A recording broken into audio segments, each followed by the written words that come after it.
Good afternoon, everybody. Welcome to the Frank and Pam Bearfield Training Center.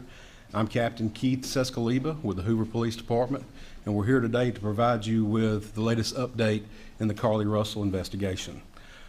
Joining me at the podium today will be Police Chief Nick Derzis, followed by Alabama Attorney General Steve Marshall. Chief Derzis will make a prepared statement. After Chief Derzis' statement is over with, Attorney General Marshall will also offer a few comments. Once that is completed, both gentlemen will return to the podium and you guys will have an opportunity to ask questions. With that, I will turn it over to Chief Derzis. Thank you, Captain. Good afternoon. Earlier today, Hoover Police detectives obtained warrants for the arrest of Carlee Russell through the Hoover Municipal Court for her actions related to faking her kidnapping and subsequently making false statements to detectives as they investigated this case. Her decisions that night created panic and alarm for the citizens of our city and even across the nation as the concern grew that a kidnapper was on the loose using a small child as bait. Numerous law enforcement agencies, both local and federal, began working tirelessly not only to bring Carlee home to her family, but locate a kidnapper that we know now never existed. Many private citizens volunteered their time and energy into looking for a potential kidnapping victim that we know now was never in any danger. This story opened wounds for families whose loved ones really were victims of kidnappings, some of which even helped organize searches in hopes they could find Carlee's alive so her family would not experience the pain and suffering that they felt when their loved ones never returned home. As we know, actions can have consequences, and that's why we're here today. This afternoon, Carlee Russell, with the assistance of her attorney, turned herself into the Hoover City Jail, where she was arrested for the following charges: false reporting to law enforcement authorities, Class A misdemeanor, $1,000 bond; falsely reporting an incident, a Class A misdemeanor with a $1,000 bond. Each of these charges carry up to a year in jail and potential fine of $6,000 upon conviction. Ms. Russell was released from jail after posting bond. We initially presented this case to District Attorney Lanice Washington, who agreed to handle prosecution through district court. After consulting with the Circuit Court of Jefferson County Bessemer Division, the case was referred back to municipal court for charging because the only applicable charges were misdemeanors. Judging from the amount of phone calls and emails that we've received from people all over the country, I know many are shocked and appalled that Ms. Russell is only being charged with 2 misdemeanors, despite all the panic and disruption her actions caused. Let me assure you, I too share the same frustration, but existing laws only allow the charges that were filed to be filed. I can tell you that I will be contacting our state legislatures on behalf of law enforcement in Montgomery and asking them to look at this law applied to these facts and urge them to add an enhancement to current legislation when somebody falsely reports kidnapping or another violent crime. Because of the attention this case has garnered, we've requested Attorney General Steve Marshall's office adopt this case, and they've agreed to do so. The Hoover Police Department wants to thank everyone that assisted us from the beginning and continues to assist us in this case as we work its way through the criminal justice system. Joining me at the podium today is State of Alabama Attorney General Steve Marshall.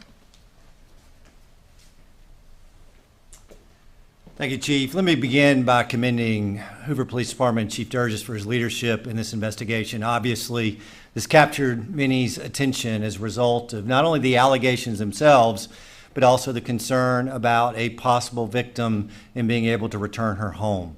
The work that was done by the Hoover Police Department was monumental in its lift, and the results of that work you are seeing come to fruition today with the charges that have been levied. I also want to commend the many other men and women of both state and federal law enforcement for their work collaboratively with the Hoover Police Department in assisting in this investigation. Chief, appreciate the opportunity to be able to partner with you in this prosecution. We will dedicate a team to be able to help the city of Hoover in handling these 2 individual charges and look forward to bringing this case to fruition. One thing I would add is that we don't see this as a victimless crime. There are significant hours spent, resources expended as a result of this investigation.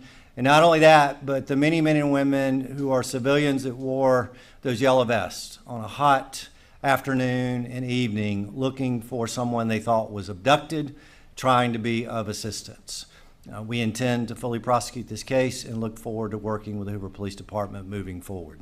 We also would tell you that we will continue to monitor this investigation to determine whether or not there are any additional charges that need to be brought, and we'll evaluate those as the facts are presented.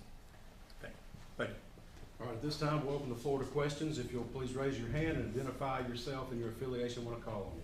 David. Yeah, David Lamb, CBS 42. This question for Mr. Attorney General.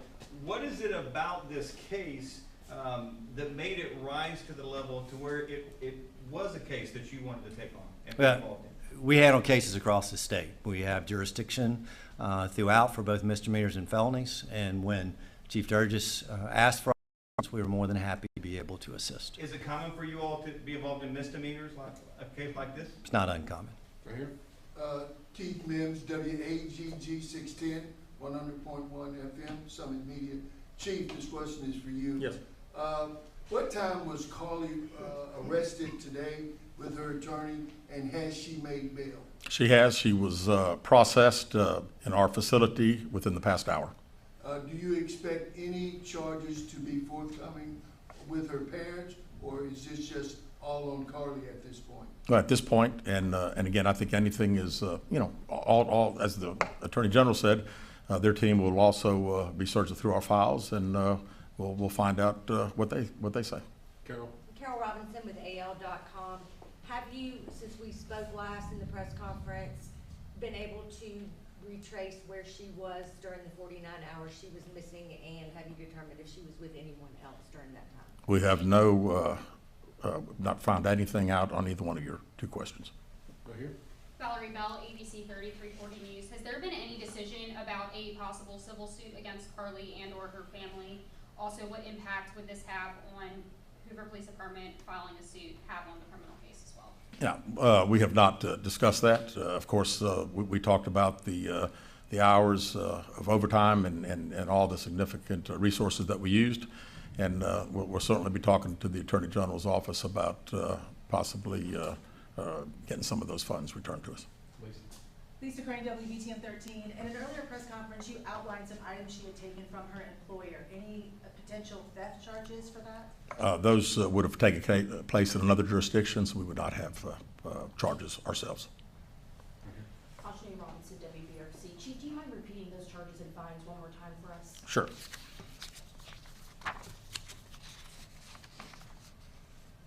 False reporting to law enforcement authorities, Class A misdemeanor with $1,000 bond.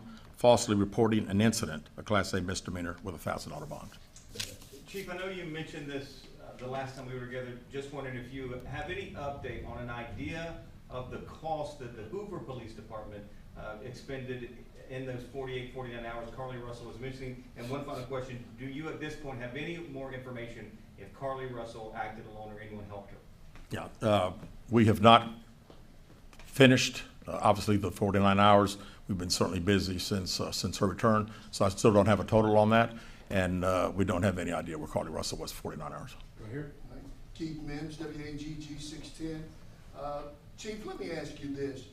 Going forward, there's been a lot of concern in the community as per young black and brown females being reported missing. Would Hoover and other agencies have the same fervor going forward as they did with the case with Carlee Russell? Absolutely. This, as I said initially, our focus was bringing Carlee home, and she got home. And then our focus has been to find out if there was a kidnapping. We find out there's not. We work every case like all other law enforcement does, so I don't have any concern anywhere that would be an issue. And can I echo what Chief said? I've been in law enforcement for 27 years. Yes, sir. You know, law enforcement throughout this state. I've never seen anybody interested in the color of your skin in investigating a criminal case. And I expect, regardless of your gender, your race, when that report is filed, that Alabama law enforcement is going to do its job. Right here. Valerie Bell, ABC 3340. What was her emotional state when she arrived to the jail today, and is she seeking any help at this point in time? I was not there, so I really can't tell you exactly, and I really don't know anything else. All right, last question. Ashley Robinson, WBRC. Chief, what are next steps after this? What is going to happen next? Well, right now, the Attorney General's office attorneys will start dealing with our detectives and going through case files and preparing prosecution, I presume.